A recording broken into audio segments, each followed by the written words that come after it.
This ordinary-looking girl is having an interview. The candidate in the middle can speak Chinese, which makes the judges very pleased. Another candidate's work experience fills an entire page, while this ordinary girl can only sit still and watch them. In the end, the judges decide to hire the other two. The girl suddenly asks, "What about me?" The judges just smile sarcastically. Although the interview doesn't go very well, Soon Shin is still hired. But unexpectedly, the job they assign her is as a restaurant waitress. She looks at the big star appearing at the event with admiration, thinking to herself when she will also be noticed like her. Just as Soon Shin is about to serve food, she accidentally bumps into the organizer's boss. She even tries to help him up, but ends up making things worse. After that, on her first day at work, she gets fired. After leaving, Soon Shin walks alone quietly on the street, with the word tragedy seemingly written above her head. Even the flyer guy doesn't give her one. This time, Soon Shin is upset. Could it be that even a flyer guy looks down on her? She walks up and forces him to give her one, but when she looks closely, she gets so angry that she throws it away. Yet the flyer spins around and sticks right back on her face. Soon Shin truly deserves to be called the master of misfortune. Just then, God opens a door for her. This man introduces himself as a recruiter and wants to talk to Soon Shin. Inside the restaurant, the more he looks at her, the more he feels she has the aura of a star, a face full of stories, born to fight, no, born to be an actress. He also says he's the representative of a famous management company named Junho, very reputable in the industry. The man tells Soon Shin to go home and think carefully, and contact him after deciding. Soon Shin, still unlucky, returns home to see a table full of food. She immediately smiles because today is her birthday, and there's even a cake on the table. She's about to thank her mother when Hai Shin walks in carrying her child, saying, "Why so many dishes and even a cake?" The mother replies, "Don't you like butter cake? A new bakery opened nearby. Very good. I know you like it, so I bought one for you." The result was a disappointment. No one remembered that today was Soon Shin's birthday. After the meal, everyone chatted while having dessert, and Soon Shin was like an invisible person. No one asked her what she did today. Everyone only cared about how Hai Shin was living at her husband's house. At that moment, Yu Shin saw Soon Shin's cake still untouched and snatched it away. Soon Shin was so angry that she couldn't say a word. Then Hai Shin asked Soon Shin how her interview went today. Before she could answer, Yu Shin sarcastically said that Soon Shin had no work experience, an ordinary appearance, and no company would ever hire her. Hearing Yu Shin keep mocking her endlessly, Soon Shin finally couldn't take it anymore, and directly told them that she had been scouted on the street, saying that she was very suitable to be an actress and truly had the face of a born star. Yu Shin burst out laughing after hearing that. She told Soon Shin to go to bed early, because in dreams, she could have everything. Even when she went to the kitchen, Yu Shin didn't stop, saying that Soon Shin only knew how to daydream and never did anything real. Soon Shin said she already knew she was ugly, and asked Yu Shin to stop talking. But Yu Shin had no intention of stopping, continuing to criticize Soon Shin like a machine gun. Just as Soon Shin was about to show her mother the business card, her father walked in. He told her to stop having unrealistic thoughts, and to find a proper job. With Yu Shin adding fuel to the fire, Soon Shin finally exploded.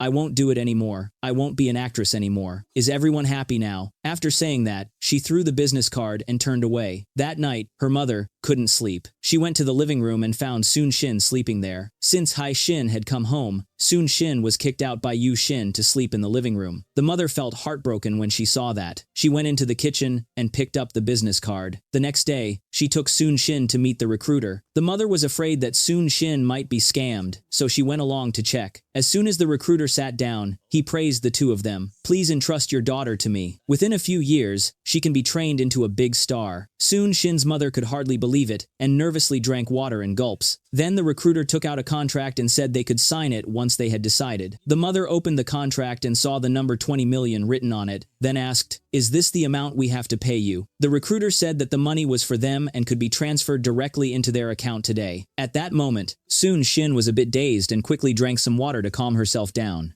Then she absent-mindedly went to the restroom. Unexpectedly, she ran into Junho, the man who had caused her to lose her job. Because Soon Shin's name sounds the same as the founding general printed on the 101 coin, Junho called her 101. The two of them were annoyed just seeing each other, and said it would be best never to meet again in this life. That evening at dinner, Soon Shin told everyone that she had signed a contract to become an actress. But Yu Shin was the first not to believe it. She kept reminding their mother, "Don't you two have any anti-fraud apps on your phones? There are so many scams these days." Their mother immediately scolded her second daughter. "Can't you act a little more like an older sister? Instead of saying one word of congratulations, you're spouting bad luck." After dinner, Mr. Chang Hoon began to reproach his wife. "Why did you go without discussing it with me first?" Mrs. Junho thought that since they were the ones receiving the money, how could it be a scam? The next day, Soon Shin received a script. Yu Shin wanted to take it to look, but it was Soon Shin's precious treasure, and she couldn't let Yu Shin ruin it. Soon Shin pretended to calmly share the good news with her best friend.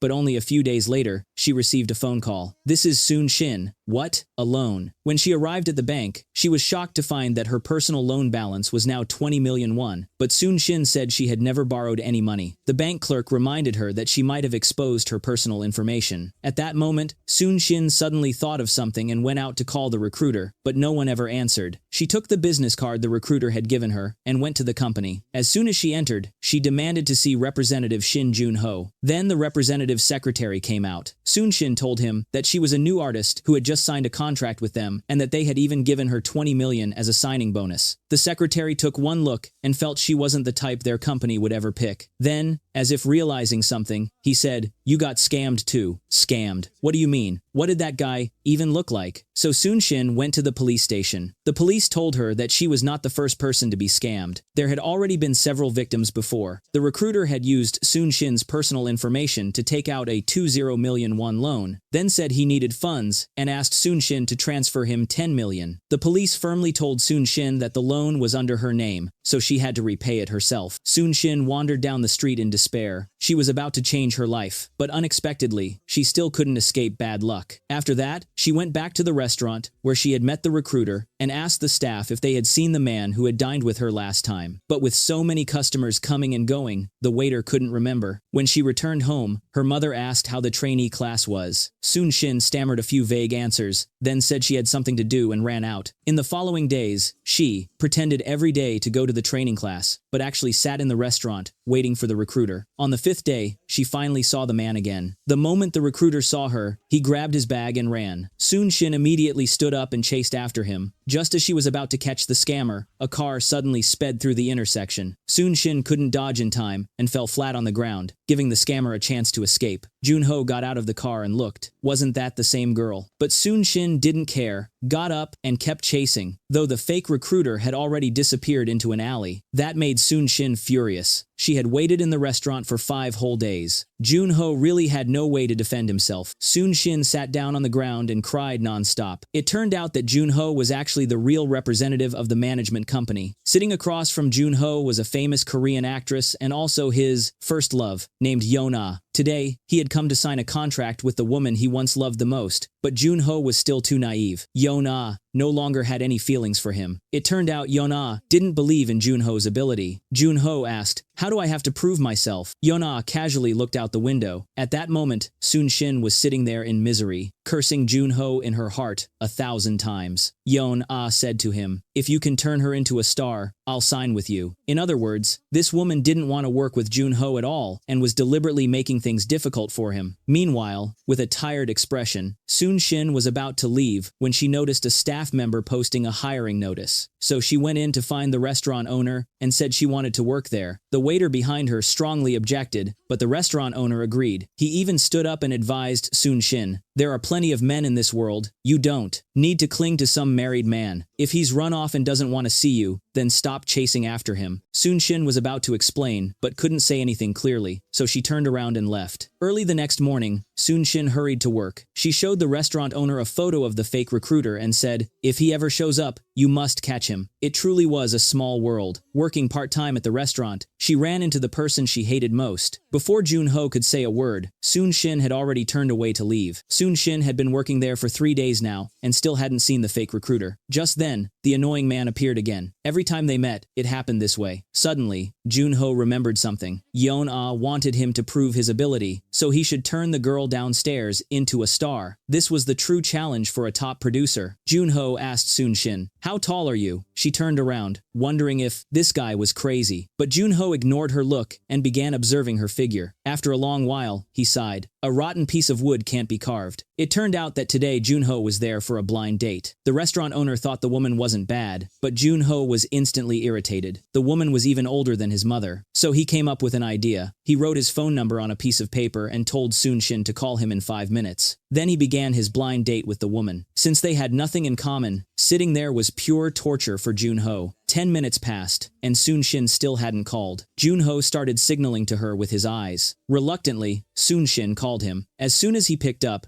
Junho pretended to call out a woman's name, and Sun-shin immediately hung up. Junho continued, pretending to sweet-talk the imaginary woman on the phone. Of course I miss you. Just then, someone else called him for real, completely, exposing his lie. It was utterly embarrassing. At that moment, Sun-shin walked up holding her phone and said, "Don't ever ask me to do something like that again." Just as Junho was about to explain, the woman threw a glass of water straight into his face. That evening, Mr. Chang-hoon went to the training school that Sun-shin had mentioned, but the teacher told him there was no student named Lee Sun-shin there. Then he went to the restaurant where his wife said the contract had been signed. As soon as he entered, he saw Sun-shin. The man went into a restaurant and found his daughter working there as a waitress. Hadn't she said she signed a contract to be an actress? Sun-shin told her father about being scammed by the recruiter. Her father didn't scold her. He only asked, "How much money did you lose?" "I'll handle it myself. I can pay it all back. You don't have to worry." Sun-shin asked her father not to tell her mother. If her mother found out, she would be very disappointed in her. Meanwhile, Junho was still thinking about what Yeon-ah had said that day, that only by turning that girl into a star could he prove his true ability. At that moment, he saw Sun-shin and her father talking downstairs. This made him wonder if he should give it a try. He instructed his secretary to tell the heads of the interview department and the planning department to go to the restaurant downstairs and evaluate a waitress named Lee Sun-shin. The next day, as usual, Sun-shin was working in the restaurant. The two department heads from Junho's company began observing her, taking many photos, but none satisfied them. Just then, Sun-shin noticed them. They called her over and said their eyesight wasn't good, asking her to read what was written on the paper. Even after reading many lines, in the eyes of the two department heads, Sun-shin was still just a silly girl. They were immediately disappointed and couldn't find a single strong point. So they told her she could go, but paper can't wrap fire for long. Soon, the mother of Sun-shin's best friend told Mrs. Jung-ae about how Sun-shin had been scammed. Her mother personally went to the restaurant to check. Seeing that Sun-shin was indeed working there as a waitress, Mrs. Jung-ae asked her daughter that evening after work how her training had been going these days. Sun-shin said she had been learning historical acting lately, and even performed a short scene for her mother to see. Mrs. Jung-ae angrily stood up and hit Sun-shin. "Why didn't you tell me? How long were you planning to keep lying to me?" Sun-shin didn't expect her mother to already know about it. Mrs. Jung-ae even blamed herself, thinking it was her fault for taking her daughter to sign the contract. But Sun-shin felt it wasn't her mother's fault at all. It was because she was useless and had no future that such a thing happened. Sun-shin blamed herself, and her father followed her into her room. Sun-shin said she really was a fool. How could she have been tricked by some random man like that? She even blamed her father. "Why did you tell Mom? Didn't we agree not to?" Just as he was about to explain, Sun-shin ran out. Her best friend went home and immediately scolded her own mother. "Sun-shin told you over and over not to tell anyone." The next day, Sun-shin sluggishly began her work. She kept feeling guilty, thinking she shouldn't have spoken to her father that way last night. So she decided to text him to apologize, but after typing out the message, she hesitated and couldn't bring herself to send it. At that time, Mr. Chang-hoon was thinking the same thing as Sun-shin. He went to a bakery to order a beautiful cake for his youngest daughter. Soon after, Sun-shin received a text message. "Let's meet tonight." Seeing it made her very happy. Meanwhile, Junho upstairs in the restaurant received the evaluation report about Sun-shin from the two department heads. He opened it and found it was a complete mess. Figure, appearance, none of it met any standard. Apart from being female, there was nothing special about her. But Junho said something shocking. "This is absolutely perfect." The secretary was dumbfounded. Junho thought this was the perfect opportunity to challenge himself a little. The secretary wondered if something was wrong with Junho's head lately. Then Junho hurried downstairs to find Sun-shin and asked if she was interested in becoming an actress. As soon as Sun-shin heard the word actress, she felt irritated. She had just been scammed by a fake recruiter. Why bring that up again? Junho asked if she knew who he was. He was about to take out his business card when Sun-shin pushed him away. After being deceived once, Sun-shin had learned her lesson. After work that night, Sun-shin waited a long time, but her father still hadn't arrived. She called, but no one answered. At that moment, Mrs. Junho received a phone call at home. The ordinary girl who had nothing remarkable about her was supposed to have dinner with her father that evening, but unexpectedly, he had been in a traffic accident on the way there. Hai-shin quickly called Soon-shin, who rushed to the hospital as fast as she could. The police were there informing them that no witnesses had been found so far. Hai-shin wondered why their father had gone to such a remote area. Suddenly, Soon-shin remembered that her father was on his way to meet her. When Yu-shin heard that, she was furious. She had never liked her younger sister. She shouted, "Why did Dad have to go see Soon-shin at night?" At that moment, the doctor came out of the operating room and delivered devastating news. The patient had unfortunately passed away. It was like a bolt from the blue, something the family couldn't accept. During the father's funeral, Yu-shin kept blaming Soon-shin. If Dad hadn't gone to see you, this wouldn't have happened. Their mother quickly pulled the enraged Yu-shin away. Soon-shin stood there, full of guilt, believing it was all her fault. Junho went to his friend, the restaurant owner, to ask for Soon-shin's phone number. Back at the office, looking infatuated, he called her several times, but couldn't reach her. Even when he went to her house, no one opened the door. The next day, after the funeral ended, neighbors and friends kept comforting Mrs. Junho, even mentioning whether Mr. Lee had hurried to find Soon-shin because of the 10 million won scam. At that moment, Yu-shin entered the room. Hearing the conversation by chance, she immediately exploded. From the start, she had opposed the idea of Soon-shin becoming an actress. She went straight to their grandmother's room, questioned Soon-shin, and told their grandmother that Soon-shin's acting career was all a lie and that she had been scammed out of a lot of money. Their mother hurried to pull Yu-shin back, but she refused to stop and said their father had died because he was worried about Soon-shin. Hearing that, the grandmother's lips turned pale with anger, and she directly drove Soon-shin out of the house, saying she didn't want to see her again, and even wanted to sever ties with her completely. Poor Soon-shin sat alone by the door in pain, remembering how just days ago she had gotten angry with her father, and she cried her heart out. 2 days later, Soon-shin buried her sorrow inside and continued going to work. At that moment, Junho, standing outside the restaurant looking lovesick, saw her return and greeted her, then called her aside and asked, "Where have you been these past few days? You disappeared. I almost had to hire a private detective." Then Junho immediately took out his business card and said that he was Shin Junho. As soon as Soon-shin heard that name, her heart ached, because the man who had scammed her had introduced himself with the same name. Soon-shin then burst into tears. "It's all because of my own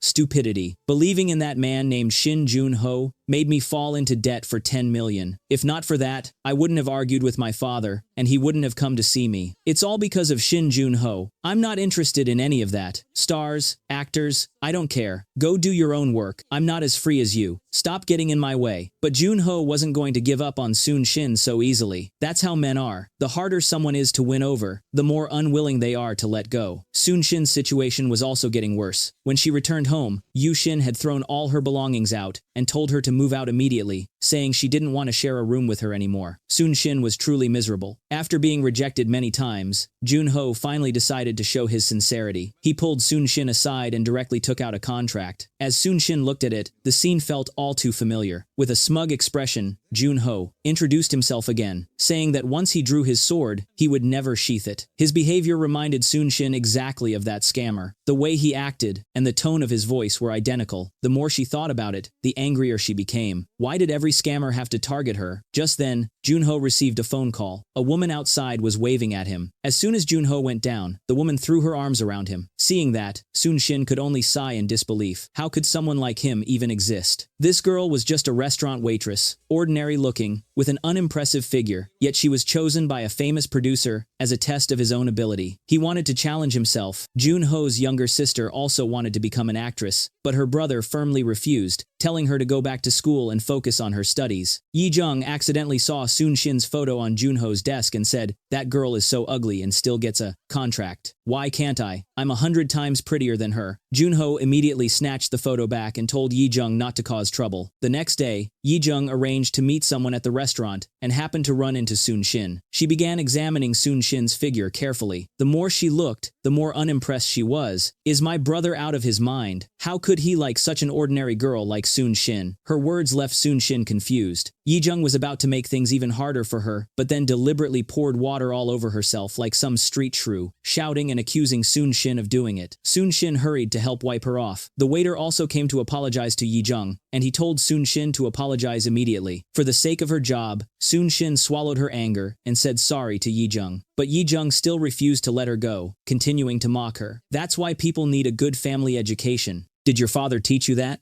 Hearing this, Soon Shin was furious. Her father had just passed away, and this woman dared to insult him. She shot back at Yi Jung. You should be the one apologizing. What did you just say? Apologize to me for what you just said. Yi Jung grabbed a glass of water and tried to throw it, but Soon Shin caught her hand and then let go. The whole glass of water poured down on Yi Jung's head, which was truly satisfying to watch. Just as Yi Jung was about to explode, a woman suddenly walked up beside them. It was the famous star Mirang, the very person Yi Jung had arranged to meet that day. To Yi Jung's surprise, the big star didn't take her side, but instead apologized directly to Soon Shin. Then Mirang turned around and left. Soon after, they arrived at Junho's office. When her brother heard that Yi Jung had caused trouble again, he scolded her a few times, but Yi Jung was still unhappy. Even someone that ugly can catch your attention. Mirang, overhearing this, was surprised to learn that the waitress from earlier was actually the new person Junho had chosen. Had she known, she would have taken a closer look. 2 hours later, Junho went to the restaurant and kept calling for a waitress, but Soon Shin ignored him completely. Then he pretended to drop his fork, picked it up, and asked for a replacement. Soon Shin didn't even glance at him and just kept working. Junho couldn't take it anymore and stood up, about to use force, but his assistant quickly stopped him and reminded him they had an important meeting to attend. As the assistant turned around, he realized that Soon Shin looked familiar. When they got back to the company, he finally remembered. When Soon Shin had been scammed, she had come to the office looking for that fake recruiter. At that moment, Junho finally understood. She was afraid of being tricked again. That's why she never trusted him. Since approaching her himself didn't work, he decided to let his assistant handle it. The next day, the assistant went to see Soon Shin. As soon as he spoke, he asked if she remembered him, then handed her a business card. After that, he brought Soon Shin to the makeup room and began designing her image. Beautiful clothes were tried on her one by one. Soon Shin looked at herself in the mirror and couldn't help but find it a little funny. It was the first time she had ever worn such strange outfits. After trying on the clothes, they began doing her makeup, applying foundation, curling her hair, and lining her eyes beautifully. In an instant, the Cinderella would turn into a princess. The woman who had once been just a restaurant waitress was now noticed by a management company that wanted to turn her into an actress. After being carefully styled by professionals, the ordinary Cinderella transformed into an elegant lady. The assistant brought her over to Junho. Junho pretended to turn his head casually, and when Soon Shin saw him, she was shocked. So this guy really is the management company's representative, Shin Junho. Junho looked smug. He walked over, pressed down her surprised hand, and told her to look up at the stage. Junho wanted to turn Soon Shin into a star. The person standing there in the future would be Lee Soon Shin herself. Throughout the whole process, Soon Shin remained dazed. Suddenly, actress Yeon Ah came over to greet them. Yeon Ah also noticed the beautiful woman next to Junho. With a proud expression, Junho said to her, "This is the new artist our company is promoting. Her nickname is the Tragic Princess." Junho leaned close to Yeon Ah's ear and reminded her not to forget their promise. But Yeon Ah didn't realize that the woman beside him was the same girl she had seen downstairs the other day. Then Junho pretended to hold Soon Shin's arm, intending to introduce her to his friends. At that point, Soon Shin completely lost patience, turned around, and walked away, leaving Junho utterly helpless. He took Soon Shin to the company, thinking she was just afraid of being tricked again, so he said he was genuinely sincere about signing a contract with her. But Soon Shin asked him, "What exactly do you like about me?" Junho couldn't think of a single special quality. He only wanted to test his own ability. Meanwhile, Mrs. Junho wanted to earn money to pay off her daughter's debt. Even though she was over 50, she still had to work hard outside. Seeing this, her daughter's heart felt like it was breaking. At that moment, her mother suddenly and accidentally fell to the ground. Soon Shin wanted to go over and help her, but she didn't want to expose her mother's lie, because that would only make her worry more. The next day, Soon Shin made a very important decision. She went to Junho's management company. Just as Junho and the others were arriving, she immediately told them that she wanted to give it a try. After entering the office, Soon Shin began carefully reading the contract. Then she asked Junho, after signing the contract, "How much money can you give me?" With a look of disdain, he said, "So, in the end, it's all about the money. How much do you need?" Soon Shin said she had been scammed out of 10 million won, plus some interest. Junho directly offered her 12 million, a 6-month contract, paying 2 million per month. Soon Shin felt that was quite a lot. "So what exactly do I have to do?" Junho said, "Just cooperate actively, and I'll turn you into a big star within 6 months. But Soon Shin thought the payment was a bit too much. She wanted to continue working at the restaurant so she could slowly pay back the extra signing money to Junho. Junho asked if she had any idea how hard it would be to debut in 6 months. Why would she still want to work at a restaurant? Soon Shin said if he didn't agree, she wouldn't sign. In the end, Junho had no choice but to allow her to keep working at the restaurant and told her to move into the company dormitory right away. As soon as she heard that, Sun-shin refused to live in the dorm. Junho asked why. "My family is very strict, but I'll do my best." "Of course you have to do your best."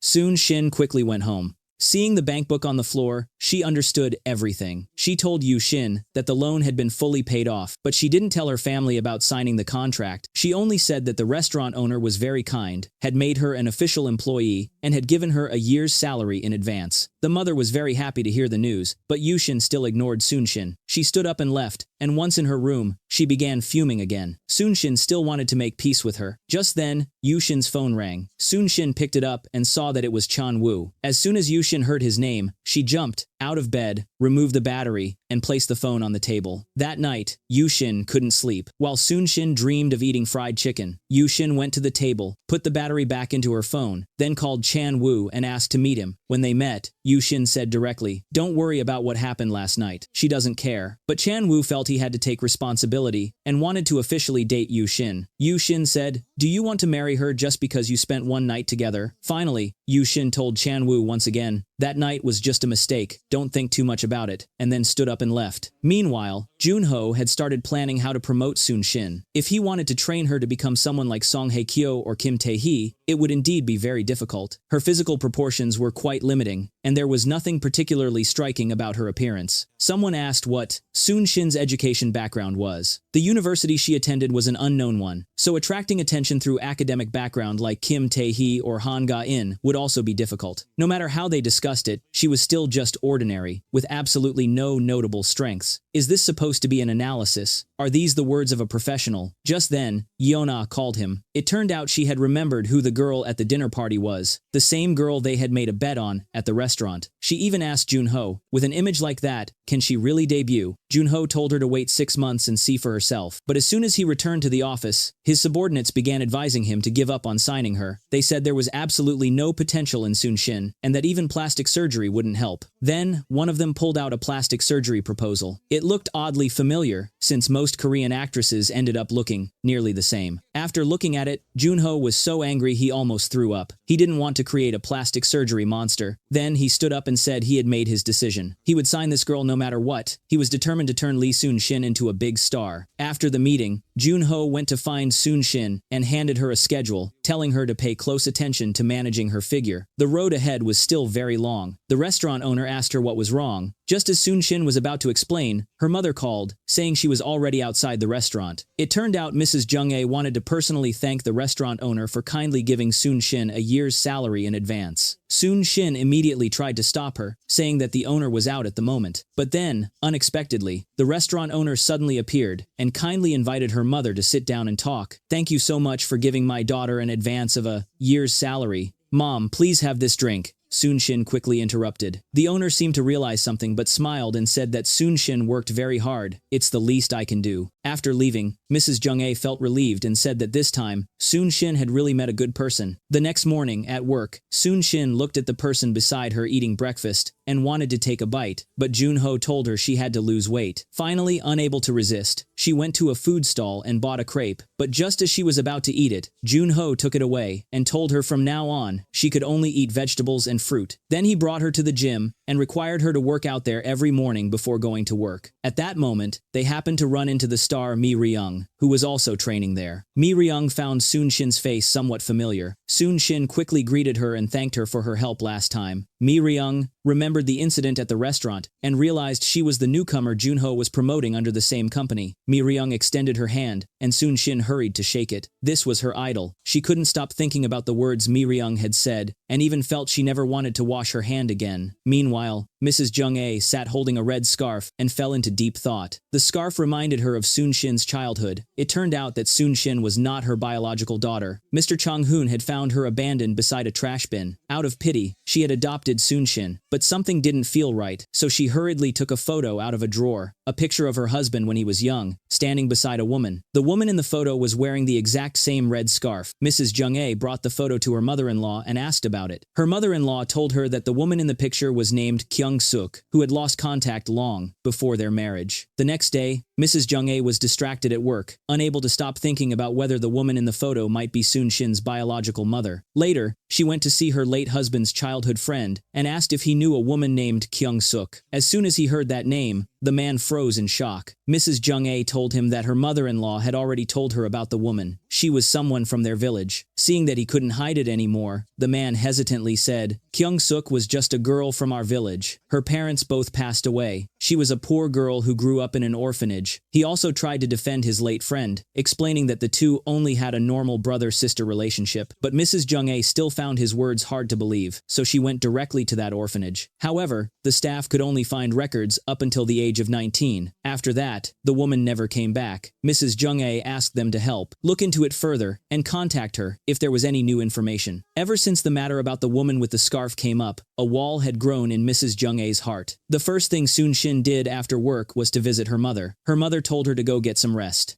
"I'm fine. Wait for me a bit. I'll take a shower and come back. Tonight I want to sleep next to you." I said I'm fine. Shocked, Soon Shin froze in fear. Mrs. Junho quickly tried to control her emotions, saying she was just tired and had lost her temper. It seemed like no matter where Soon Shin went, she was scolded. Inside Junho's office, the assistant who always looked down on Soon Shin was tattling, saying that she hadn't shown up at the gym today, while others with far better potential were training hard. At that moment, Soon Shin was taking care of her sick mother. Her mother told her to go to work, saying it wasn't anything serious. Just then, Junho called and told her to come out immediately. He wanted to take her mountain climbing. The man invited the woman to climb a mountain together, saying he wanted to train her a bit. But the result was that the woman climbed effortlessly, while the man tripped and fell after just a few steps. His stamina was truly terrible. 2 steps for a sip of water, 3 steps for a rest. At this rate, they might have to stay the night on the mountain. Let's see if we can make it to the top today. Junho stood up, but after 2 steps, he tripped again. Seeing that, Soon Shin hurried over to help him up. But even together, they only managed to walk 3 more steps. Sometimes, feelings start from the smallest things. A casual moment, a small action, or a single glance can leave an impression that lingers. Soon Shin looked at Junho with a face full of annoyance. At this rate, we'll have to spend the night on the mountain. Why don't we just go back down? Junho thought to himself that since he was the one who arranged this outing,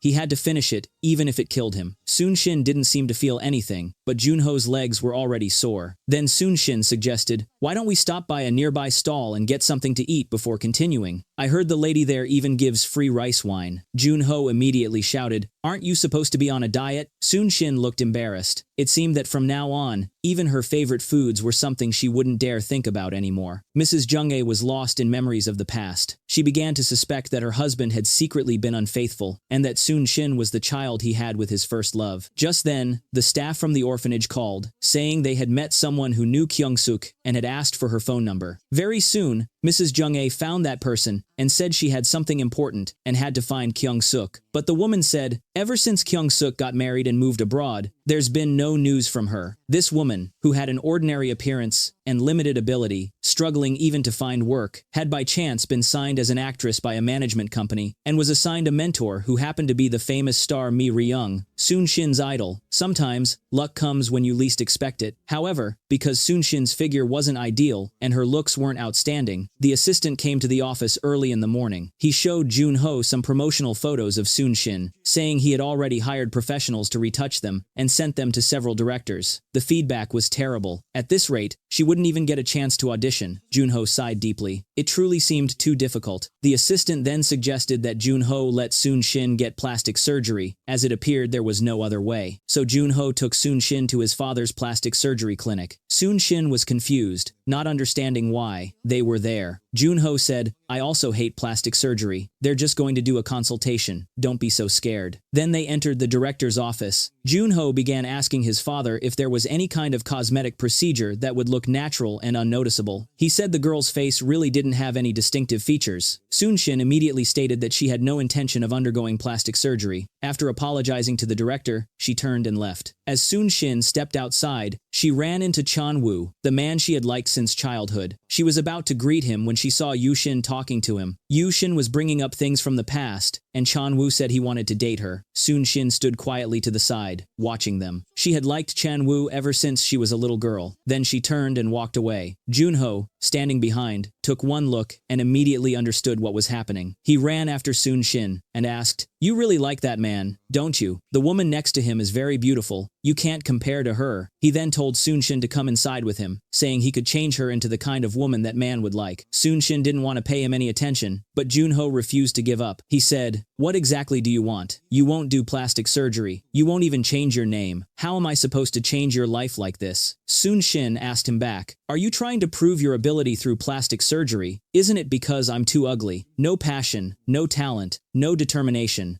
That's why the person you like doesn't like you back." "That's right," she continued. "I have no passion, no talent, no determination, and that's why I can't even say goodbye to the person I love." Then she said, "Do you really think if my face became beautiful, I'd become a different person?" That night, as Sun Shin entered her room, Yu Shin immediately asked if she had been to the hospital. Sun Shin hesitantly said, "Yes." It turned out that Yu Shin had seen her there. She then asked Sun Shin if she liked Chan Wu. "I think it would be better if you gave up. It's not that I'm saying you're not worthy, it's just that Chan Wu would never like someone like you." Every word Yu Shin said pierced Sun Shin's heart without the slightest mercy. But sometimes, a short pain is better than a long one. Bitter medicine cures the disease. Just then, the script in Sun Shin's bag fell out. Yu Shin saw it and immediately sensed something was wrong. Sun Shin hurried to pick it up and hide it behind her back, but Yu Shin snatched it away. Taking one look, she realized it was another drama script and exploded in anger. "Why are you trying to be an actress again? Did you get scammed again? You're already like this, and you still dream of being an actress. You caused Dad's death." Hearing that, Sun Shin snapped, shouting, "Why do you keep saying I killed Dad? Please stop saying that. Why are you treating me like this? What did I do wrong? Is it because I'm stupid that you can't love me? I want to be as good as you. I've been trying." Every time she heard about her father's death, Sun Shin's heart ached. Why did everyone keep saying it was her fault? No one at home or outside seemed to understand her. Furious, she stormed out. At that moment, Sun Shin's phone suddenly rang. Yu Shin picked it up and saw the name Representative Shin Junho. Then Sun Shin came back, grabbed the phone, removed the battery, and placed it on the table. The scene felt strangely familiar to Yu Shin. Meanwhile, Junho kept calling but couldn't reach Sun Shin. Sitting there, he thought back to what he had said during the day. Perhaps he really had hurt her pride. Although life keeps being troublesome, we still have to keep moving forward. Sun Shin arrives at Mirang's house on time every day. This time, Yi Jung doesn't dare to be late either. As soon as they enter, Mirang tells Yi Jung to stand by the wall and practice her posture, while Sun Shin rehearses her lines. Because it's her first time performing in front of her idol, Sun Shin is extremely nervous and stammers while reading. Mirang praises her continuously, leaving Sun Shin dumbfounded and unable to believe it. A man brings a basket of flowers and fruits to apologize to his staff. Seeing that, Sun Shin's jaw almost drops to the floor, because a few days ago, Junho took her to a plastic surgery consultation and said very harsh words. But today, he comes to Sun Shin's house to ask her mother's permission for her to become an actress. Seeing him gives Sun Shin a headache. After he sits down, the whole family stares at Junho. He quickly introduces himself. Jung-ae feels that the name sounds familiar. Hey Shin reminds her, "That's the same name as that scammer. Isn't it also Shin Junho?" But Sun Shin says, "He's the manager at my restaurant. It's just a coincidence that he has the same name as the scammer." Yu Shin says, "Why would a manager personally come to the house then?" Junho intends to officially express his purpose and ask for the family's approval for Sun Shin to become an actress. But before he can finish, Yu Shin interrupts. "Are you two dating and want our permission?" This time, the whole family understands Junho's intention. Sun Shin takes advantage of the situation and directly says, "The manager likes me a lot, but I've always refused. Grandmother was unhappy after hearing that. Your father just passed away not long ago, and you're already dating." She also told Junho to leave immediately, saying this was a place for women. After saying that, grandmother stood up and left. Jung-ae also said, "I'm grateful that you like my Sun Shin, but right now really isn't the right time." Just as Junho was about to explain, Sun Shin directly interrupted him and told him to get up and leave quickly. Then she pulled him out of the house. Yu Shin was surprised. Sun Shin actually has someone who likes her. Hey Shin thought that person didn't seem bad. Outside, Junho began to complain. "I got kicked out before I even said anything. So why did I come to someone else's house on my own? Why didn't you tell your family about the contract? Do I have to? I never thought I'd experience something like this in my life." He was speechless. "Why did you sign the contract, but not tell your family?" At that moment, Junho felt a little sorry for Sun Shin. It turned out she was treated like that at home. He kept encouraging her to work hard on acting, so that her family would see her differently. Their conversation happened to be overheard by Junho. It seems she heard the word acting. Seeing that, Junho decided there was no point hiding anymore. Let me reintroduce myself. I'm the representative of a company. My name is Shin Junho. After that, they went to a cafe. Junho began asking Junho, did Sun Shin really sign a contract with you? Junho replied that he was not a scammer, that he was the real Shin Junho. He said he would train Sun Shin well and try to make her a big star in the shortest time possible, and he hoped the family would support her. Junho thought he had convinced Sun Shin's mother, but unexpectedly she directly refused him, saying acting was absolutely not allowed, and she hoped Junho would immediately terminate the contract, promising she would bring the penalty money herself. After saying that, Junho took Sun Shin and left. When they got home, Junho warned Sun Shin not to think about such useless things anymore. She would gather the penalty money tomorrow, and from now on, she should pull herself together and live well. But being an actress was Sun Shin's dream, not just a way to make money. She tossed and turned all night, unable to sleep, thinking about her life path. Early the next morning, Sun Shin went to Junho's office. Thank you for taking care of me these past days. The penalty will be compensated to you soon. After saying that, she stood up, ready to leave. Junho immediately stopped her and asked, do you really want to end it like this? Won't you regret it later? It was truly difficult for Sun Shin. Her mother's firm refusal left her in a dilemma. She recalled Junho's words. Would she really not regret it? She sat in the hallway, thinking about her life. Then she took out the script and read it. A few days earlier, her idol Mirang had said to her, Sun Shin, you are fully worthy of being loved. You must believe in yourself. Being acknowledged by her idol was the reason Sun Shin didn't want to give up acting. That night, Sun Shin went to see Mirang. She said she could no longer be an actress and came to say goodbye to her. Mirang was very curious about the reason. Sun Shin also wanted to ask her one last question. I know that before, you praised me just to drive Junho's sister away, but I really want to ask once more. Do I really have this ability? Do I truly have talent? Mirang answered without hesitation. Yes. The woman who signed with the management company wanted to be an actress, but faced strong opposition from her mother. When your dream is not supported, what would you do? Would you give up your dream for your family, or ignore their feelings and bravely move forward? At that moment, just one word of acknowledgement from her idol gave Sun Shin new hope. She was so happy she almost cried, skipping out with joy. When Sun Shin got home, her mother asked if everything had been settled, and whether she had already paid the penalty to the agency. Sun Shin asked her mother to sit down and said gently, can I try being an actress? The contract lasts for 6 months. It doesn't guarantee I'll succeed during that time, but can't I at least try once? Junho again directly refused her. This is not negotiable. Sun Shin wanted to say more, but her mother stood up and left. After returning to her room, Sun Shin fell into deep thought. What should she do now? But recalling Mirang's acknowledgement of her, Sun Shin felt she had to keep striving for her dream. The next day, she went back to the gym. In the end, she chose to keep moving forward. No matter how much her mother tried to stop her, she still had to give it a try. After finishing her training, she started taking check-in photos. Junho sat gloomily in his office, looking at Sun Shin's promotional poster in his hand. His assistant happily walked in, intending to throw the poster away for him. Just then, Junho's phone received a picture. It was a selfie of Sun Shin checking in at the gym. Junho immediately smiled and stood up, startling his assistant. Delighted, he went to the restaurant and asked Sun Shin if her mother had agreed to let her become an actress. Sun Shin said not yet, but she would try to gain their approval. That evening, Mirang took Sun Shin and Yi Jung to watch a stage play. Sun Shin watched with total absorption, as if she had fallen into the story, while Yi Jung was so sleepy she could barely keep her eyes open. Mirang noticed that. During dinner, she asked for their impressions. Yi Jung said it was very interesting and touching, but Sun Shin said she didn't really understand it. Yi Jung said, what kind of artistic sense could someone like Sun Shin possibly have? At that moment, Mirang actually agreed with Sun Shin, saying it was indeed a bit hard to understand. Yi Jung immediately became embarrassed. On the way home, Sun Shin happened to see Yu Shin and Chan Woo together. Seeing how close they'd been lately, she began to feel disappointed. Just then, Junho happened to drive by to find her. He saw Sun Shin standing there blankly, watching Yu Shin and the man she had talked to before. Junho took Sun Shin to a cafe and gave her some books about acting, along with a key to the practice room so she could train whenever she wanted. After that, Junho tried to probe and reminded Sun Shin, now is not the time for romance. Even your childhood crush should be put aside. When Sun Shin got home and entered her room, Yu Shin immediately started questioning her, asking if she was dating that restaurant manager. I just saw him pick you up. Sun Shin didn't want to hide it anymore, so she told the truth directly. He's actually the representative of the management company, Shin Junho. She continued explaining that she had signed a contract, but this time, she definitely wasn't being scammed. She just wanted to try acting because it was her dream, and she also said she was currently learning acting from Mirang. Early the next morning, Yushin went to Haishin's room, told her niece to go to school on her own, and asked Haishin to come with her to Junho's company. On the way, Yushin told Haishin everything in detail. She was afraid Sunshin had been deceived again. When Sunshin saw her two sisters arrive at the restaurant, she was startled. They took Sunshin straight to Junho's company, but Sunshin didn't want them to come. Yushin forcefully entered Junho's company. Afraid her younger sister might be tricked again, she wanted to verify the signed contract. Yushin even suspected that Junho had bad intentions towards Sunshin. That comment left Junho dumbfounded. He couldn't understand what there was about Sunshin to take advantage of. Junho only felt that Sunshin had great potential. He wanted to nurture her a bit. Even a good horse needs someone with a sharp eye to recognize it. The assistant quickly brought the contract over. Yushin, like a little puppy, pretending to be fierce, questioned Junho harshly about the contract's contents, saying her younger sister was still very young and naive and might be taken advantage of. Haishin quickly spotted something unusual in the contract. Do your best. What does that mean? That sentence is too vague and could cause misunderstanding. And there's also an issue with the penalty fee. I think this could be legally disputable. Remove this clause. Junho said the contract was a standard template and could be modified if necessary. Haishin's competence was no joke. She had a master's degree in law. After leaving, Yushin looked at Sunshin worriedly. She still felt that man seemed a bit untrustworthy. Haishin also carefully reminded Sunshin, since you've started, do your best. In fact, although Yushin had a sharp tongue, she was kind-hearted and still cared deeply about Sunshin. Meanwhile, Young A entered Mrs. Giljah's fried chicken shop and found the couple arguing. Mrs. Giljah said she couldn't live like this anymore, that Chanwoo's father was always absent-minded and had even gone to Mi Ryung's house, only to be dragged back by her. She added that Mi Ryung was his hometown acquaintance,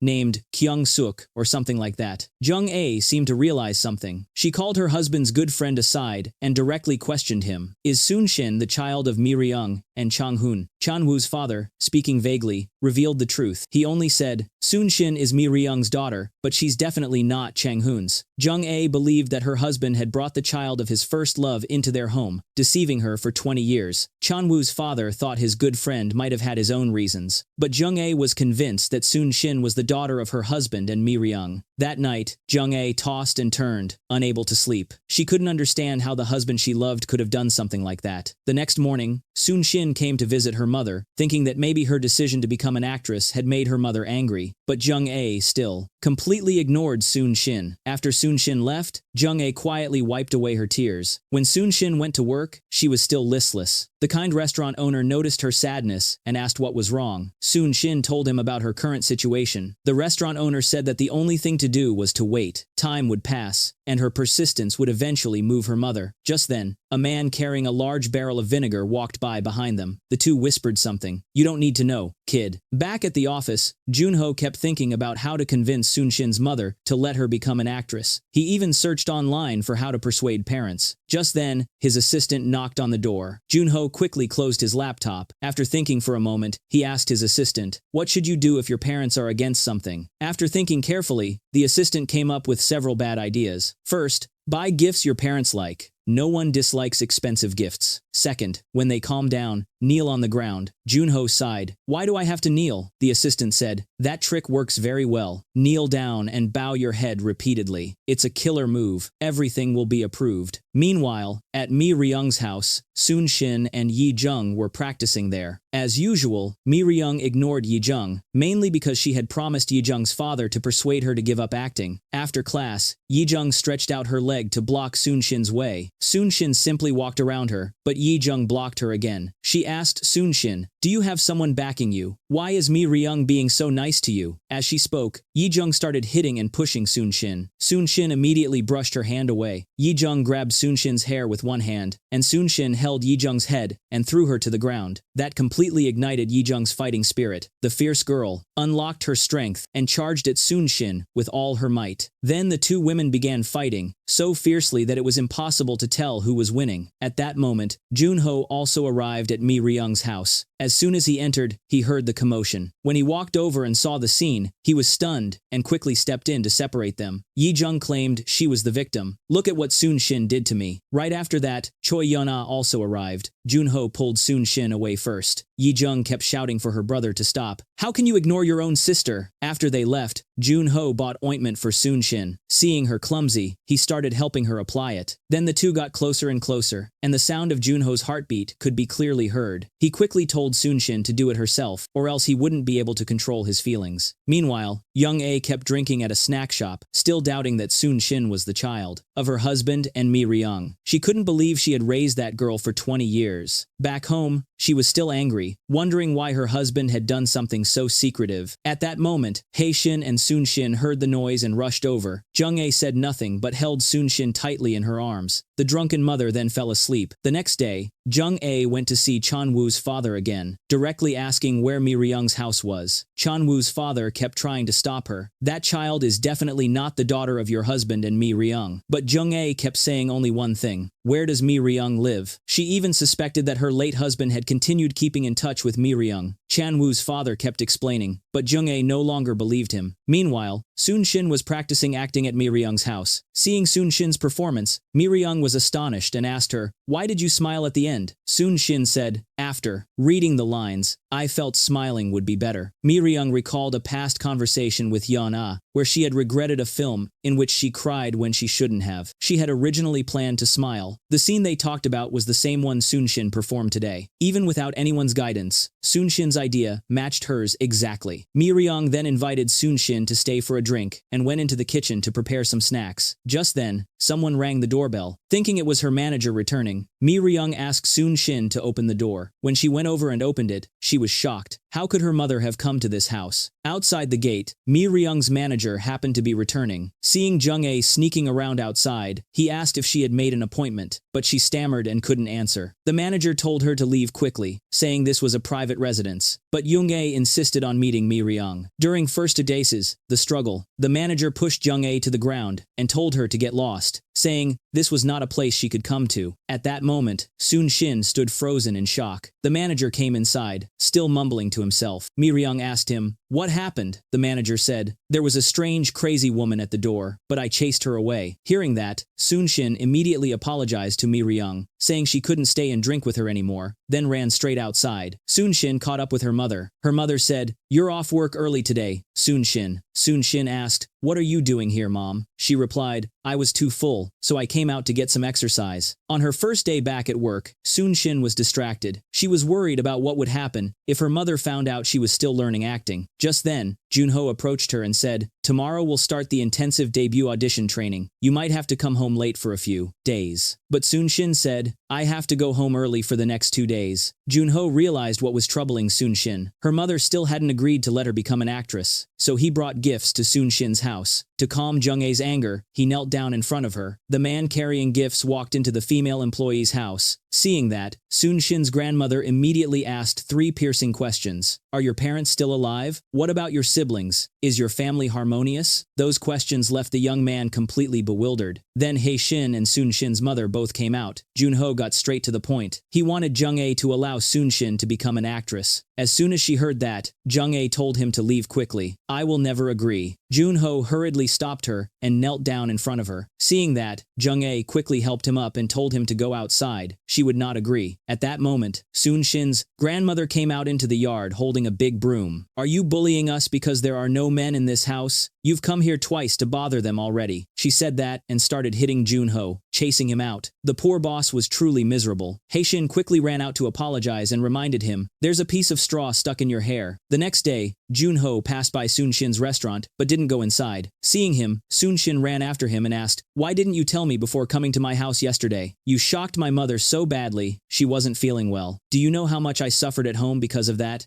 Your grandmother even hit me with a broom." Sun-shin apologized to him and said she'd been beaten by her grandmother many times too. It really hurt. Meanwhile, Jung-ae went to see Mrs. Gilja and ordered a bottle of soju to drown her sorrows. Mrs. Gilja looked puzzled and asked, "What's wrong with you today, my friend?" Jung-ae directly revealed a shocking secret. Sun-shin is Mi-ryung's daughter. Can you believe it? Mrs. Gilja's mouth fell open, and she said, "Don't worry, I'll never tell anyone." Jung-ae felt that her husband had deceived her, and she was burdened with pain no one could understand. Mrs. Gilja tried to comfort her friend. Jung-ae said she had once met Mi-ryung. That woman was gorgeous and elegant. She herself could never compare. She felt like a fool who had raised her rival's child for 20 years. That night, Junho staggered home. In her daze, she saw Sunshin stepping out of a car. The driver was Junho. Then, from behind, another person got out. It was Mirang. Seeing the two talking and laughing happily, the fire of anger inside Junho began to burn. After Junho left, Junho started questioning Sunshin. Sunshin was so scared she couldn't react. Her mother dragged her home and threw her onto the floor. Sunshin got up, trying to persuade her mother one more time. She said, "Mom, I really love acting. It's my dream. Can't you let me try just once? I'm also learning from Mirang, and she said I have potential." It would have been better not to mention Mirang's name at all, but once Junho heard it, she became furious. Hye-shin and grandmother also heard the noise and rushed over. But Junho became even more ruthless. "You should cut ties with me. Leave this house. No matter how much," Sunshin begged. Her mother had already made up her mind. Then she ran upstairs to grab Sunshin's luggage. No matter how hard Hye-shin tried to stop her, it was useless. Junho came back down, threw the backpack on the floor, and told Sunshin to leave the house immediately. No one's words could change her mind. Just as grandmother was about to speak, Junho cut her off. "From now on, she's no longer my daughter. Tell her to get out." Then Junho dragged Sunshin out and forced her to leave. Poor Sunshin looked at the house she had grown up in since childhood, unable to part with it. Carrying her backpack, she wandered the streets in a daze. The road to fame was indeed full of hardship. Worried, Hye-shin called and told Sunshin to stay at a friend's house for the night, and that she would try to persuade their mother. Sunshin said she was fine, and was already at a friend's place. She carried her backpack to a bus stop, holding her phone, not knowing who to call. She suddenly realized there weren't many friends she could turn to, yet she didn't want to trouble her closest one. Then she found a key in her pocket, the key to the practice room Junho had given her, saying she could come there any time to practice. That was the only place she could go. In the end, the practice room became her temporary home. The next morning, when the assistant arrived for work, he found someone inside the room. Looking closely, he realized it was Lee Sunshin. Dirty socks were placed on top of shoes, instant noodles, and a toothbrush scattered everywhere. It was an unbearable sight. The assistant saw this and told Junho that Sunshin had no home to return to. Junho suddenly stood up, intending to go check on her, but after thinking about his position, he realized it might not be appropriate, so he sat back down. When Junho arrived, he pretended to act strict. Sunshin said she had been there since early morning. Junho immediately interrupted her and handed her a script about a woman who committed suicide for love and then met a trustworthy man. Sunshin thought the story was too boring and asked, "Is there an action script? I prefer martial arts." Junho sternly told her, "It's not time for you to choose scripts yet. Whatever you're given, you perform it." Meanwhile, Jung-ae stayed home and refused to go out, constantly thinking about the slap she gave Sunshin the night before. Suddenly, she stood up and asked her late husband, "Why did you treat me this way? Why didn't you tell me the truth back then?" Jung-ae truly couldn't overcome this emotional barrier. Mirang's manager received a phone call saying a witness had been found. Right after that, Hye-shin also received a call. The police said they had found a witness to her father's car accident. It turned out that when Chang-hoon had the accident, he had gone to meet Mirang. The two had an unpleasant conversation. Chang-hoon left angrily, and Mirang chased after him from behind. Just as they were crossing the street, a car sped toward them. Chang-hoon died while saving Mirang. Mirang was so terrified she couldn't move. Just then, her manager returned and quickly pulled her aside. Since that moment, the manager had been keeping in contact with the police, fearing there might have been a witness that night. The police told him that the supposed witness was lying. The man had never passed through that road. At that time, Sunshin's mother and Hye-shin were also at the station. The police told them that the witness had been drunk,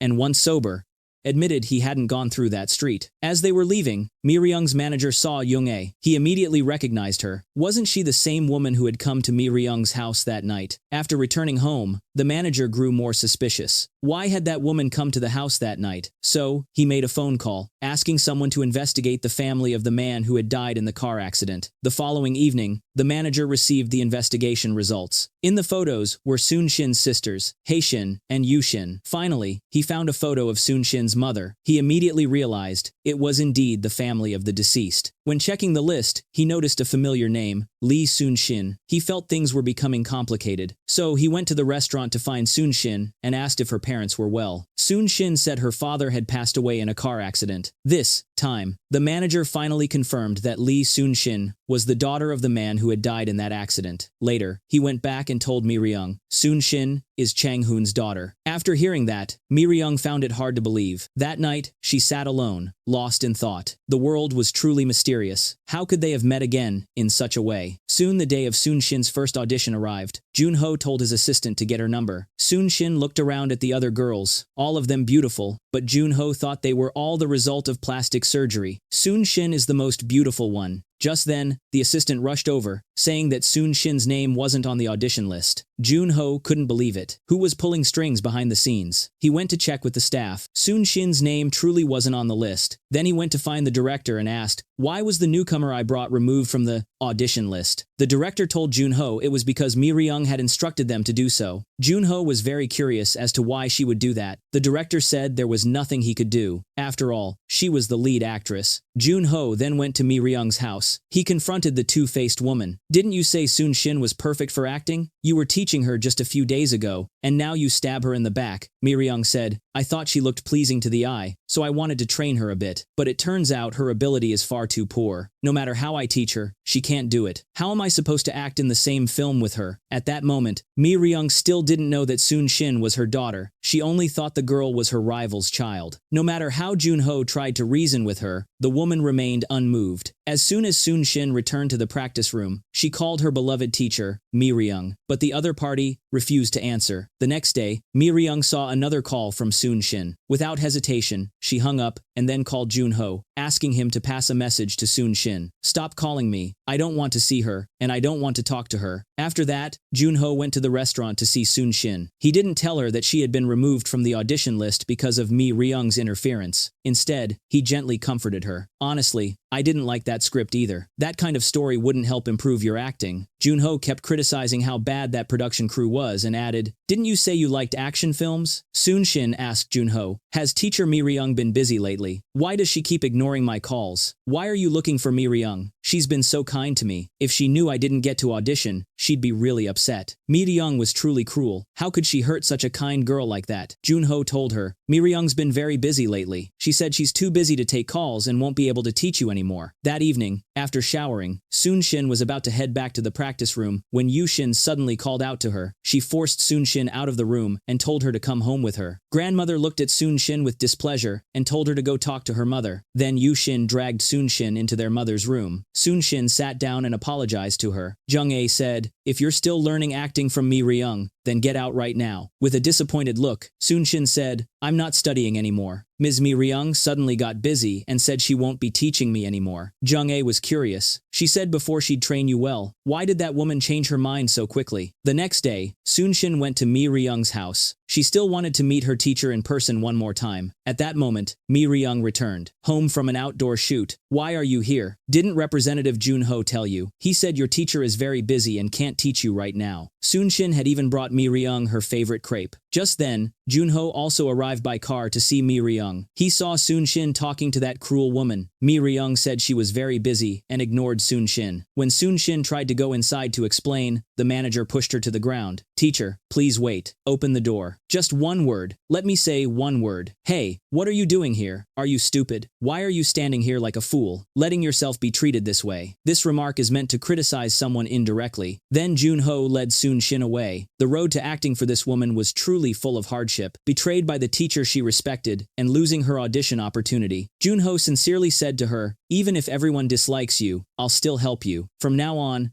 trust me and just follow my lead."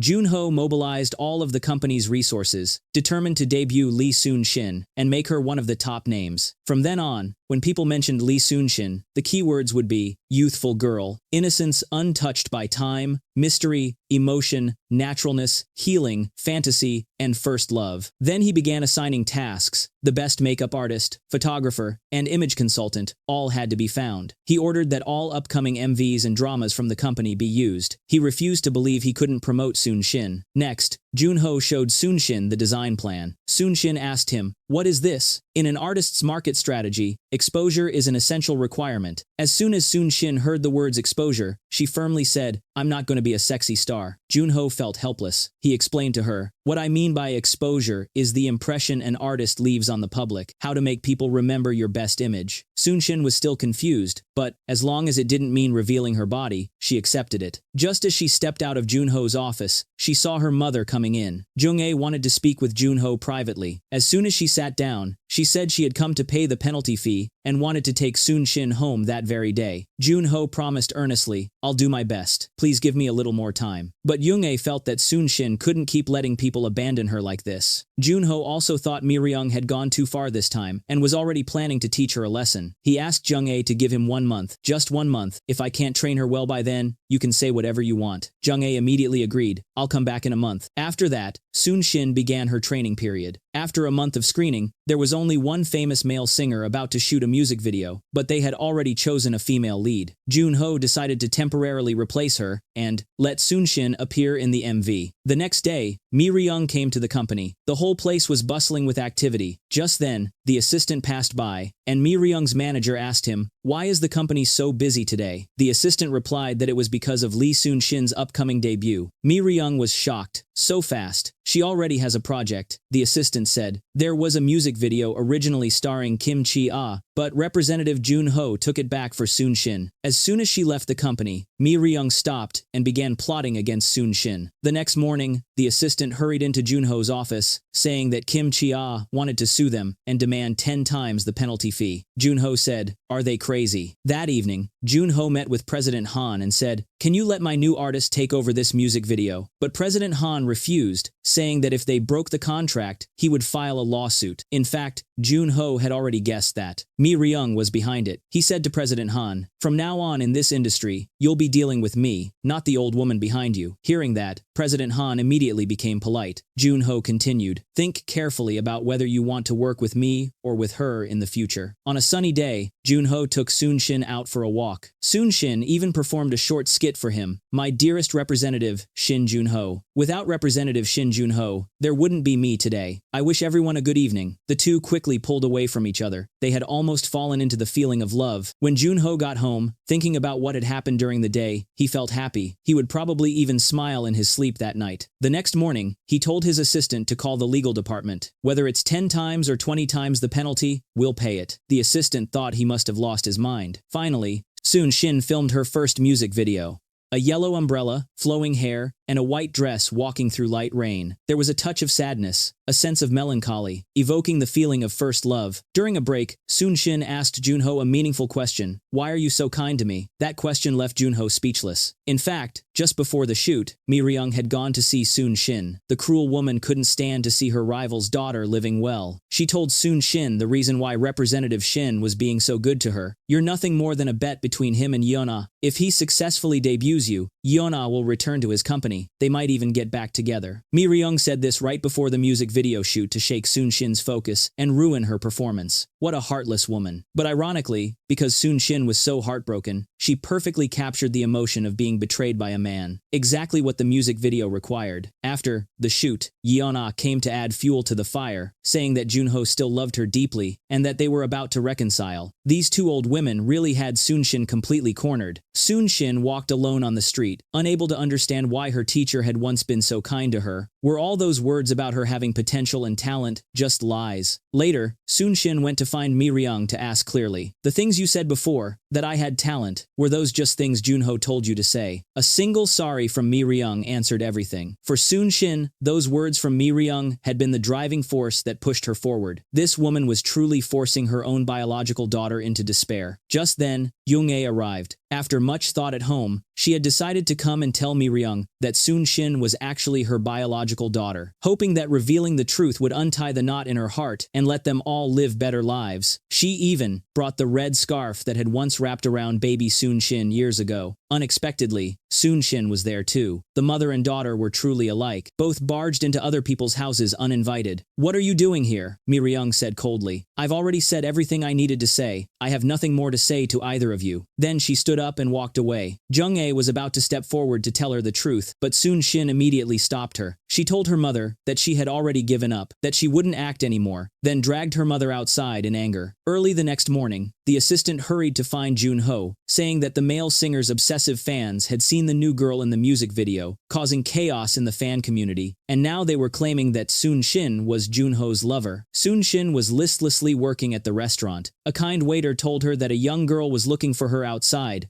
but as soon as Soon Shin stepped out, A group of kids threw rotten eggs at her and then started attacking her. Fortunately, the waiter and the restaurant owner rushed out in time to stop them. Sun-shin was truly miserable. At that moment, Junho happened to pass by. He took Sun-shin back to his office. Junho told her he was already dealing with the situation and that she shouldn't worry. Sun-shin said, "Things have gotten this bad. The music video definitely can't be released now. What can you even do in 1 month? Maybe it's better to give up while we can." At that time, Junho still didn't know that Mirang had already told Sun-shin about his bet with Yeon-ah. After saying that, Sun-shin turned around and left. The next day, Mrs. Junho went to find Junho, bringing the promised compensation money. Junho still wanted to keep Sun-shin, but Mrs. Junho said this time it was Sun-shin's own decision. Truly, enemies always meet on a narrow path. As soon as Mrs. Junho left the company, she ran into Mirang. She told the woman that Sun-shin was no longer acting. Mirang replied, "Why are you telling me this? It has nothing to do with me." Then she immediately walked into the company. "Nothing to do with you. Who do you think you are to treat us like that? You don't know anything. Hurting someone's child like that, is that how you live as a human being? It's because you don't have children. Don't live like that anymore. Heaven will punish you." After that, Junho went to the restaurant to find Sun-shin and complained to the restaurant owner about her always giving up over small things. At that moment, Yeon-ah also came to the restaurant and keenly noticed that Junho's finger was scratched. Junho said, "It's been a long time since I played the guitar, so my fingers are clumsy." Yeon-ah thought Junho played because he was reminiscing about their past, but he said, "I promised Sun-shin. After she finishes filming the music video, I'll play a song for her." Then he asked the restaurant owner, "Why hasn't Sun-shin come back yet?" "She won't come back anymore. She already quit." At that moment, Yeon-ah told Junho about the bet they made using Sun-shin. Sun-shin already knows everything. Junho was shocked and finally understood why Sun-shin had given up. Just as he was about to leave, Yeon-ah grabbed him. "If you leave now, I'll never see you again." Junho forcefully removed Yeon-ah's hand and turned to go find Sun-shin. Sun-shin was deceived by the man she trusted most and finally decided to stop being an actress. When Junho found out, he went to Sun-shin's house, but she said she didn't want to talk to him anymore. The next day, Junho was in his office looking at Sun-shin's advertising photos. He felt deeply regretful. Sun-shin gave up her dream of becoming an actress and returned to a normal life. Her relationship with her mother had also greatly improved. But soon, an incident broke this peace. Mirang found a document in her manager's car that contained detailed information about Sun-shin's date of birth. She remembered what Sun-shin's father had said before he died. "Your daughter, the child you gave birth to. Don't you want to know where she grew up?" She began to suspect that Sun-shin was her own daughter. After that, she shamelessly went to see Sun-shin, acting much more polite than before. She even asked for Sun-shin's birth date. As soon as Mirang heard the answer, she thought, "Isn't this my child's birth date? Sun-shin is truly my biological daughter." When she returned home, she sat alone drinking, recalling everything she had done to her own daughter and how she had personally buried the girl's dream of becoming an actress. She was filled with endless regret. The assistant reported to Junho that rumors about Mirang had started spreading again, saying that before her debut, she had given birth to a daughter. Apparently, a reporter was following and writing about this matter, and the person the manager met today was that very reporter. The manager said, "Name your price, tell me what to do, just please spare Mirang." But the reporter was not someone easily bribed and replied, "This is my job, I have no other choice." While the manager was on the phone, the reporter stood up and left. Mirang drowned her sorrow in alcohol every day. However, a few days later, after thinking it over carefully, she decided to acknowledge Sun-shin as her daughter and even prepared to hold a press conference to admit her past, telling everyone that she had once given birth to a daughter. She planned to do this to gain the public's sympathy before the reporter could expose her. Truly, every move was calculated. After that, she went to Junho's office. Junho said he was rushing to handle the rumor issue. Mirang said, "No need to hurry, that's not a rumor." "What do you mean?" "It's not a rumor. I have a daughter. I want to make it public and live honestly from now on." Junho couldn't believe what he was hearing, but in the end, there was no other choice. He could only follow Mirang's request and organize the press conference. That was the only way to protect her current position. The assistant contacted many familiar reporters. Junho said, "Mirang's daughter is so pitiful, suddenly having a mother appear out of nowhere." But the assistant still thought it was a good thing. Suddenly, having a mother who's a star, it's like Cinderella turning into a princess. Junho felt that he didn't understand anything. Having her life suddenly exposed like that, could that girl handle the shock? Coincidentally, the next day he met Sunshin on the street. He happily greeted her, but Sunshin only said, "Your new hairstyle isn't bad." Then she turned around and left. Junho asked her, "Are you leaving?" Sunshin politely nodded in reply. Junho tried to ask, "How about I take you home?" but was immediately refused by Sunshin. As Sunshin just crossed the intersection, Junho stopped his car beside her. "Get in, I'll take you home." "No need, I'm fine." Even so, Junho didn't give up. Today, he was determined to take Sunshin home. Not far away, Yona had just finished filming and was about to get into her car when she suddenly saw Junho in the distance. She was about to greet him, but then saw him pull Sunshin and push her into his car. Jealousy immediately rose in Yona's heart. Meanwhile, Mirang brought gifts to Sunshin's house. She planned to officially tell Sunshin her true identity today. Sunshin's mother was working at Mrs. Gilja's place. At that moment, her eldest daughter called to tell her that Mirang had come to their house. Hearing that name, Mrs. Junho was a bit shocked. Sunshin's grandmother didn't like the sight of that woman. Back then, she had firmly refused to let her son and Mirang be together. She never expected that they would secretly have a child. Mirang didn't want to talk much with the old lady. Soon, Mrs. Junho returned. Mirang sat down and told them that she planned to hold a press conference to make public the fact that she had a daughter. Sunshin's grandmother was the first to oppose it. She refused to let Mirang take her granddaughter away. "How could I know that Sunshin was placed here? I told Changhoon clearly that the child must be sent to an orphanage. If I had known, how could I have let her grow up in such an environment?" Those words almost made Sunshin's grandmother faint from anger. In the end, Mirang coldly said, "She has to take Sunshin away." Then she prepared to leave. Mrs. Junho immediately followed her outside. The two began arguing and struggling. Mirang pushed Mrs. Junho down, and just then, Sunshin came back and saw the scene. She rushed over to help her foster mother up and shouted at Mirang, "Why did you treat my mother like that?" After that, she pulled her mother back into the house. As soon as Mirang left the house, Sunshin ran into Junho. Junho asked her why she had gone to Sunshin's home. Mirang said directly, "Sunshin is my daughter." Junho was completely stunned. He never imagined that the poor girl he had been trying to nurture was actually Mirang's daughter. When Sunshin got home, she started asking her mother why Mirang had come to their house. Haishin quickly explained that she was an old acquaintance from the grandmother's hometown. In truth, Mrs. Junho was not yet ready to tell Sunshin the truth. But the grandmother said, "Since when do I have such an acquaintance?" She was now so angry that she could barely breathe. Mrs. Junho tried to comfort her mother-in-law, but the grandmother said she had never seen anyone as shameless as that woman. When Junho returned to Mirang's house, he began questioning her. "Does Sunshin know about the relationship between you and her?" She replied, "I'll tell her later." Junho lost his temper. "You've gone too far. Before holding a press conference, shouldn't you at least tell her? Do you want her to find out about her identity through the TV?" But Mirang stubbornly told Junho to just do his job. "Right now, the most important thing is that my image must not be damaged. Do you want to ruin my reputation? If this continues, your company will be in trouble too." Back home, Junho felt that this woman was far too cruel, and Sunshin was truly pitiful. Mrs. Junho also tossed and turned all night, unable to sleep. The fact that Sunshin was not her biological daughter had to be told to the girl before that woman held her press conference. By morning, unaware of anything, Sunshin was still eating happily. The grandmother, now knowing that the adopted child was actually her own granddaughter, kept looking at her. After the meal, Mrs. Junho asked Sunshin to go out shopping with her and bought her some new clothes.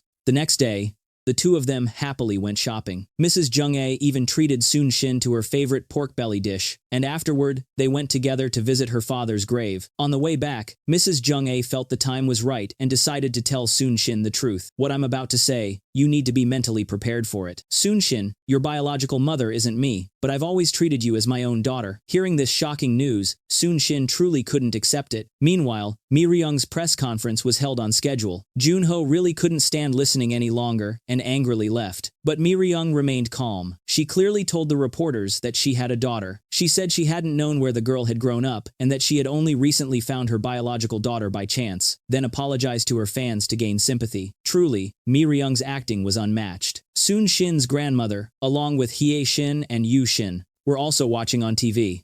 The grandmother was so furious she could barely breathe. She said, "That woman is truly a witch. At that moment, Soon Shin happened to walk in. She really couldn't believe that Mirang was her biological mother. At that moment, Soon Shin completely broke down. Then she ran outside. She wandered the streets until nightfall. Everywhere she went, she saw small restaurant TVs broadcasting Mirang's press conference. Now the whole world truly knew. Meanwhile, Mirang, with her top-class acting, avoided reporters by voluntarily checking into a hospital and sleeping peacefully. At her foster mother's home, Mrs. Junho was filled with worry. Soon Shin hadn't come home all night. She kept calling, but the phone was always off. When Yushin woke up, she saw her mother preparing a lavish breakfast. Her mother said she had made Soon Shin's favorite dishes, so that when the girl returned, she could regain her strength. Yushin was displeased. At a time like this, you're still defending Soon Shin. She's Dad's daughter with another woman. Aren't you angry? When that woman was having an affair with Dad, didn't you notice? How could he have an illegitimate child? Mrs. Junho immediately slapped Yushin. She told her, Soon Shin will always be my daughter and your sister. If you ever say such things again, don't bother seeing me. Yushin ran out, hurt and upset. Mrs. Junho told Hyeshin to go comfort her. She must be feeling really hurt. Soon Shin had wandered all night. Just as she was about to go home, she saw that the house was surrounded by reporters. Then she went to find Mirang. Mirang thought her daughter had come to acknowledge her. Soon Shin only said to her, tell the reporters to leave my house immediately. Don't disturb my family's life anymore. Don't contact me again. I never want to see you again in this life. After saying that, Soon Shin turned around and left.